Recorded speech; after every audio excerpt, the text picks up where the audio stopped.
मैं इस वक्त मौजूद हूँ मेरठ के जो सेंटर मार्केट है। बताया जा रहा है कि यहाँ पे सुप्रीम कोर्ट के आदेश पर जो ये मकान इनको सरकारी आवास समिति के द्वारा दिए गए थे, जो निम्न वर्ग के नीचे तबके के लोग होते हैं उनको दिए गए थे, लेकिन यहाँ पर एक आदेश आया कि यह रेजिडेंस में कमर्शियल काम नहीं कर पाएंगे। लेकिन किसी ने रिट डाली है, शिकायत की है, तो यहाँ तक मामला पहुँचा है। अब इनको सुप्रीम कोर्ट ने ध्वस्तीकरण के आदेश दी है, लेकिन अभी 15 दिन का इनके पास समय है। इनको बोला गया है कि यह तो अपना ये खुद ही तोड़ ले, अगर नहीं तोड़ेंगे तो जो सरकारी खर्चा होता है, पुलिस खर्चा होता है प्रशासन, वो भी इनसे लिया जाएगा। इस वक्त हमारे साथ कुछ यहाँ की जो महिला है जिनका घर यहीं पे ही है सामने, और इन्होंने अपने घर के बाहर लिख दिया है कि यह मकान बिकाऊ है। लेकिन अब जो सुप्रीम कोर्ट का आदेश है तो पालन सभी को करना चाहिए। लेकिन इनका दर्द जानने के लिए हम यहाँ इनके बीच पहुँचे हैं, जानेंगे। सबसे पहले क्या नाम है? मेरा नाम राज मोगा है और मेरा नाम राज मोगा है। मैं शीजोन बुटीक से हूँ। मेरा बुटीक चलाती हूँ, मैं एक छोटा सा बुटीक चलाती हूँ और उसकी वो भी हमारा बंद कर दिया। 15 दिन हो गए हमारा बंद, मतलब जब से शोर मचा हुआ है कि काम कमर्शियल नहीं होना, ये नहीं होना, काम भी हमने बंद कर रखा है। प्लस हमें तोड़ने के आदेश जो आए हैं उसके लिए हमारी रातों की नींदें उड़ गई हैं। और हम कैसे तोड़ के देंगे? छोटे छोटे मकान हैं हमारे और छोटे छोटे घर हैं, उन्हें उसमें उसके ऊपर रसोई है, उसके ऊपर टॉयलेट वगैरह है, छोटे मकान में आगे छज्जा है, तो वो सब तोड़ के सारा मकान पीछे से गिर जाएगा। बताओ हम करें तो करें। सरकार को ये सोचना चाहिए। सरकार तो भाजपा की है और सांसद भी भाजपा का है, और आप लोग तो हमेशा भाजपा को वोट देते हो। आवास विकास ने जो ये निकाला है, ये आवास विकास का गलत है। जबकि 35 मीटर और 60 मीटर और 100 गज के मकानों में अलाउ नहीं है ये सब चीज़ें। ये सब कोई नहीं आ रहा, कोई खड़ा नहीं हो रहा, कोई वोट लेने आते हैं, कोई नहीं आ रहा हमारे पास, ना हमारे कोई पूछने आ रहा, ना हमारे से कोई बात करने आ रहा। चलो सुप्रीम कोर्ट का ऑर्डर है, मान लो सुप्रीम कोर्ट का ऑर्डर है, लेकिन हमारे जनप्रतिनिधि हमारे साथ तो होने चाहिए ना। बात तो वही पहुँचाएंगे ना, हमारी बात वही पहुँचाएंगे। हम तो नहीं जा सकते सीधे। सांसद जो है वो अरुण गोविल, उन्होंने एक रामायण में राम का पात्र निभाया था, क्या वह तो उनकी बड़ी अच्छी, क्या वो किस रूप में देख लो आप? नहीं, क्या उस टाइम हमें मीठी गोली देके चले गए। अब तो आप आना चाहिए ना, खड़ा होना चाहिए हमारे साथ, हमें बताना चाहिए, हमारी बात पहुंचानी चाहिए वहाँ तक। अभी वहाँ बैठ के कह रहे हैं कि मेरठ में सब सामान्य है, ऐसा नहीं है। यहाँ पे सब लोग धूप में गर्मी में सब लेडीज अपने घर बच्चे छोड़ के यहाँ सारी बैठी हैं। बताओ किसको शौक लगता है यहाँ बैठना? ऐसा किसको? 5 दिन हो गए हमें। और अगर बुलडोजर चलेगा तो आप लोगों को अगला स्टेप क्या होगा? कहाँ जाओगे? नहीं, हम तो कम बुलडोजर के आगे आएंगे।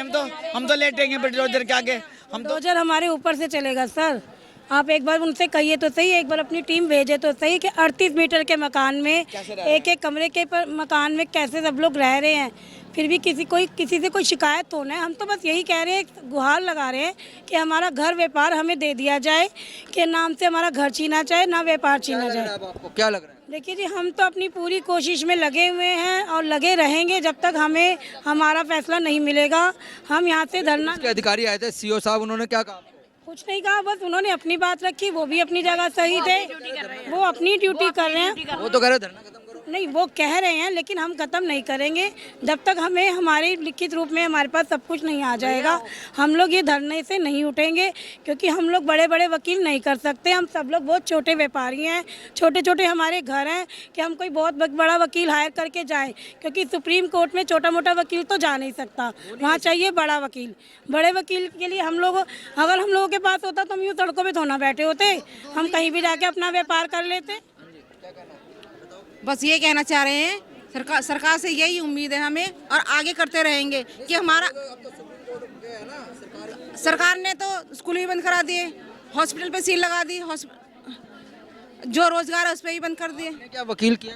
अभी हमने कोई वकील नहीं करा, ना ही हमारी इतनी वो पैसा होता तो हम वकील करते। दुकानों पर सील नहीं लगने देते ना।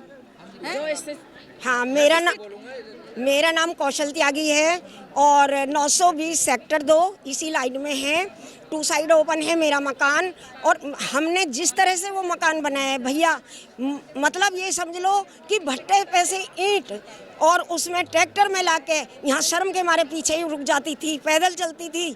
इस तरीके से मजदूर मिस्त्रियों के साथ करके मैंने मकान में ईंट लगाई है। अरे वो कहाँ सो रहा था आवास विकास उस समय, एक ईंट भी नहीं लगाने देता है। और आज जब हम इस मुकाम पर पहुँच गए हैं, ये तो वैसे ही थका मार्केट है, इसमें तो आते हैं। मैं यहाँ करीब 40 साल हो गए हैं, है ना। तो कहने का मतलब ये है, मेरे यहाँ माता रानी और उसकी जो है दुकान है पोशाक वगैरह की, आप पूछ के देख लीजिए जितने यहाँ पे खड़े हैं, यदि किसी ने यूँ कह दी सही लगाना, दूसरे नंबर पे कह दिया तो वो बिल्कुल सही हो जाते हैं। का मतलब यूँ है, मेरी दुकान है 3, मेरी दुकान 3 है, उसमें एक तो है के गुप्ता, एक है सुनील गुप्ता और एक है मोबिन जो मुल्ला है। बहुत कह लिया, 30 साल से कहते कहते हम आ रहे हैं, लेकिन वो बंदे निकलने का नाम नहीं ले रहे। हमें ये जी, मैं यहीं रहती हूँ, मेरा नाम राधा गुप्ता है, 326 में मैं रहती हूँ और 37 मीटर का हमारा मकान है। हम सब बहनों का एक सा ही मकान है यहाँ पे, हम सब एक ही हैं यहाँ पे। और आज हम इतनी परेशानी में हैं, हम सड़कों पे पड़े हुए हैं। आज हमें 10 तारीख से ये दिन आ गया है, कोई हमारी सुनवाई नहीं हुई है और आज हम मजबूरी में यहाँ दर दर की ठोकरें खा रहे हैं। हमारे परिवार, हमारे बच्चे सब मुसीबत में हैं कि जो सन 82 में अलाउड करे हैं मकान और हमने किस्तें दे के, हमने मेहनत मजदूरी करके, रातों में सिलाइयाँ करके, तुरपाई करके हमने यहाँ तक पहुँचे। और आज सरकार कह रही है, ये आवास विकास कह रहा है, सुप्रीम कोर्ट कह रही है कि ये अवैध हैं। अवैध कहाँ से हो गए हैं जब हम ईमानदारी से हमने सारे काम किए हैं। हमारे पास किस्तों की, बेनामे की सारी हमारे पास प्रूफ है, रसीदें हैं हमारे पास, प्रूफ है, तो ये अवैध कैसे हैं? और यदि अवैध हैं तो उस समय क्यों नहीं थे और अब अचानक क्यों हो गए हैं? इसमें भी कोई बड़ा षड्यंत्र चल रहा है हम लोगों को यहाँ से हटाने के लिए, हमें बेरोजगार करने के लिए और हमें घर से बेघर करने के लिए ये षड्यंत्र है। और इसलिए हम सरकार से गुहार करते हैं कि हमारी मदद करें, एक बार देखें हम उनके राज में कितने दुखी हैं, सड़कों पे पड़े हैं अपने बच्चों को लेके, अपने बुजुर्गों को लेके। इससे बुरा समय और कुछ नहीं हो सकता है सर। ऐसा सुनने में आ रहा है कि जिनको आपने वोटें दी है वो कोई साथ भी नहीं खड़ा, आपके व्यापारी भी आधे उधर मिले हुए, ऐसा क्या? जी, यहाँ हमारे साथ तो फिलहाल कोई नहीं है और ज़्यादा हमें उनके बारे में जानकारी भी नहीं है, ठीक है, लेकिन यहाँ हमारे पास कोई नहीं आ रहा है, कोई नहीं आ रहा है। तो यहाँ अपने घरों की लड़ाई लड़ रहे हैं, यहाँ व्यापार की लड़ाई नहीं है। सबसे पहले यहाँ हमारे घरों की लड़ाई है। जब हमें व्यापार बंद करने के लिए कहा गया तो हमने अपने व्यापार बंद कर दिए, लेकिन आज जब हमारे घरों पे बात आई है तब हमें घर के बाहर सड़कों पे बैठे हैं, क्योंकि हम घर में साइड बैग नहीं दे सकते। हमारी 4-4 इंच की दीवारें हैं, उसके ऊपर हमारे लेंटर रखे हुए हैं। एक घर पे एक दीवार पे 2-2 घरों के लेंटर हैं। अगर आप थोड़ा सा भी आगे से हमारे घर को छेड़ोगे, हमारे पूरे के पूरे घर गिर जाएंगे। तो हमने आगे भी सड़क पे आना ही है, तो हम इसीलिए आज सड़क पे आके बैठ गए हैं कि कल भी हम सड़क पे आ जाएंगे। हमारा आंदोलन ऐसे ही चलता रहेगा। हमें जब तक लिखित में ऐसा कोई सरकारी रूप से नहीं मिलेगा कि एक प्रक्रिया बंद की जाएगी, तब तक हम यहाँ से नहीं हटेंगे। 40 साल हो गए, 40 साल से ऐसे जब किसी को होश नहीं आया, जब कभी कहीं आकर नहीं देखा गया। कॉमर्शियल हमसे लिया जा रहा है बिल, बिजली का बिल हमसे दिया, पानी का बिल हमसे कॉमर्शियल लिया जा रहा है। नहीं, हम ये कहना चाहेंगे कि हम यहाँ 40 साल से रह रहे, इन्होंने हम मकान दिए, हमने पैसा दिया, इन्होंने मकान दिए, हमने किस्त चुकाई, लोन लेके थोड़ा बहुत व्यापार करके हमने इनकी लोन भर दी, फिर हमने मकान बनाया। अब हमने एक मकान तैयार करा पूरे जीवन में, अपने बच्चों को सींच के और मकान बना लिया। अब क्या हम उस मकान को दे देंगे? हमने बैनामा है हमारे पास, क्या मकान दिया, लेकिन दुकान थोड़ी ना हमने कमर्शियल बनाने के लिए दिया। हमारे नहीं, एक छोटी सी दुकान कर ली तो क्या गुनाह कर लिया भाई अपने मकान में? तो सरकार का प्रशासन कह रहा है कि आप कमर्शियल नहीं कर सकते। नहीं, 40 साल से कहाँ का प्रशासन, 40 साल से कहाँ का प्रशासन? अब मेरी 65 साल की उम्र होगी। क्या वो पैसे लेके जाते थे अधिकारी आपके पास? नहीं, पैसे लेकर नहीं गए। हाँ, नहीं, जब बनाया आपको किसी रोका नहीं? नहीं, कि जब बना रहे थे आपको पैसे लेने? बताते ना हमें, जब बताते कि तुम बनाओ मत ना। अब हमने जमा पूंजी लगा दी, 65 साल की मेरी उम्र है, अब बताओ मैं कहाँ जाऊँ? बताओ, अब मेरी आगे कमाने की उम्र है? थोड़ी देर बाद बुलडोजर चलने वाला, फिर क्या करोगे? बुलडोजर चलने वाला, हम पे चला दो बुलडोजर। और हम पे तो वैसे भी चल रहा है। हम रात को सो नहीं पाते हैं, तड़की ये देखते रहते हैं कि आँख खुलेंगी क्या न्यूज आएगी, क्या न्यूज आएगी। पहले अखबार को ढूंढते हैं कि आज क्या आया, आज क्या आया है। हमें पता हम कैसे खा रहे हैं, कैसे अपने घर में रह रहे हैं। कोई नेता आया यहाँ पे? कोई नेता नहीं आया यहाँ जो वहाँ तक आवाज पहुँचा सकते हो है। और सरकार चाहे तो क्या नहीं हो सकता। सरकार ने वे काम कर दिया जो करने मतलब कोई सोच भी नहीं सकता था। ये तो हमारी छोटी सी भैया, हम माननीय सुप्रीम कोर्ट के आदेश का पालन करते हैं, लेकिन सुप्रीम कोर्ट को जो हमारे यहाँ की जमीनी स्तर की जो रिपोर्ट है वो गलत दी गई है। हमारे यहाँ ना तो कोई इतना लंबा चौड़ा व्यवसाय होता है। एक तरफ तो सरकार जो है महिलाओं को साक्षर करने के लिए रोज लोन दे रही है, उन्हें कह रही है कि तुम छोटे छोटे व्यापार करो। यहाँ लंबा चौड़ा व्यापार ही नहीं है, कोई प्रेस करने वाला है, कोई सिलाई वाला, कोई तुरपाई वाला, और हमारा भविष्य खराब, हमारा रोजगार छीन लिया गया, मकान दुकान हमारी छीन जा रही। और सबसे बड़ी बात है कि हमारे बच्चों के भविष्य से खिलवाड़ हो गया। कई लाख बच्चे स्कूल से हो गए, वंचित हो गए, बच्चे घर बैठे हुए हैं, सड़कों पे उतरे। और हमारे आसपास छोटे छोटे से हॉस्पिटल थे जिसमें हम जाके इलाज करा लेते, उन हॉस्पिटल से सील लगा दी गई। हमारे यहाँ छोटे छोटे से एक मंडप टाइप बना रखे थे, मंडप भी नहीं कह सकते, बस एक व्यवस्थित जगह मान सकते हैं, जिसमें हमारी बेटियों की हम शादी करा लेते थे, उन पर सील लगा दी गई।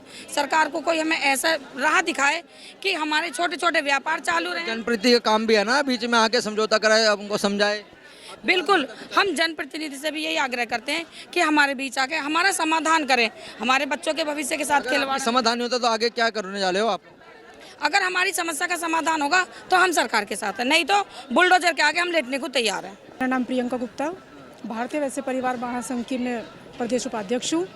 मेरा सिर्फ केंद्र सरकार से इतना ही कहना है कि कृपया कर इन सेंट्रल मार्केट के जो पीड़ित व्यापारी हैं उनकी समस्या पर ध्यान दिया जाए, और इस समस्या हेतु निवारण के हेतु सुप्रीम कोर्ट में इन लोगों के लिए एक वकील मुहैया करा जाए, ताकि वो इनका पक्ष वहाँ रख सके और इनकी जो समस्या है वहाँ उस पर याचिका दायर की जाए, ताकि समस्या का कोई कानूनन हल निकाला जा सके। मोदी योगी ने बर्बाद कर चुके हैं पूरे हमारे सेंट्रल मार्केट को, खत्म कर चुके हैं, और इनके बच्चे छोटे हैं, बच्चों की फीस लोग कहाँ से देंगे? तो सुना आपने किस तरह यहाँ पे जो महिला कई दिनों से बैठी है, इनका साफ तौर पे कहना है कि हमारी ये मांग है कि अगर जब तक सुप्रीम कोर्ट अपना फैसला वापस नहीं लेता तो हम इसी तरह धरने पे बैठेंगे, और बुलडोजर अगर आएगा तो हम बुलडोजर के नीचे भी लेटने को तैयार है। लेकिन कहीं ना कहीं जो सुप्रीम कोर्ट का आदेश है उसको सभी को पालन करना चाहिए। लेकिन कहीं ना कहीं जैसे कि इनका जनप्रतिनिधि से भी ये कहना है कि हमारी बात वहाँ तक पहुँचाए। अब देखना यह होगा कि सुप्रीम कोर्ट क्या अपना आदेश वापस लेता है, क्या प्रशासन जो अधिकारी है, जनप्रतिनिधि है, इनकी मदद करते हैं या नहीं, लेकिन देखने वाली बात होगी। लेकिन सरकार और सुप्रीम कोर्ट का यही आदेश है कि जल्द से जल्द इसको खाली किया जाए, और जो यह खुद भी अपना 15 दिन का जो समय वह तोड़ लिया जाए, नहीं तो सरकारी खर्चा भी इनसे लिया जाएगा। मेरठ से आर न्यूज़ के लिए परवीन अरोड़ा।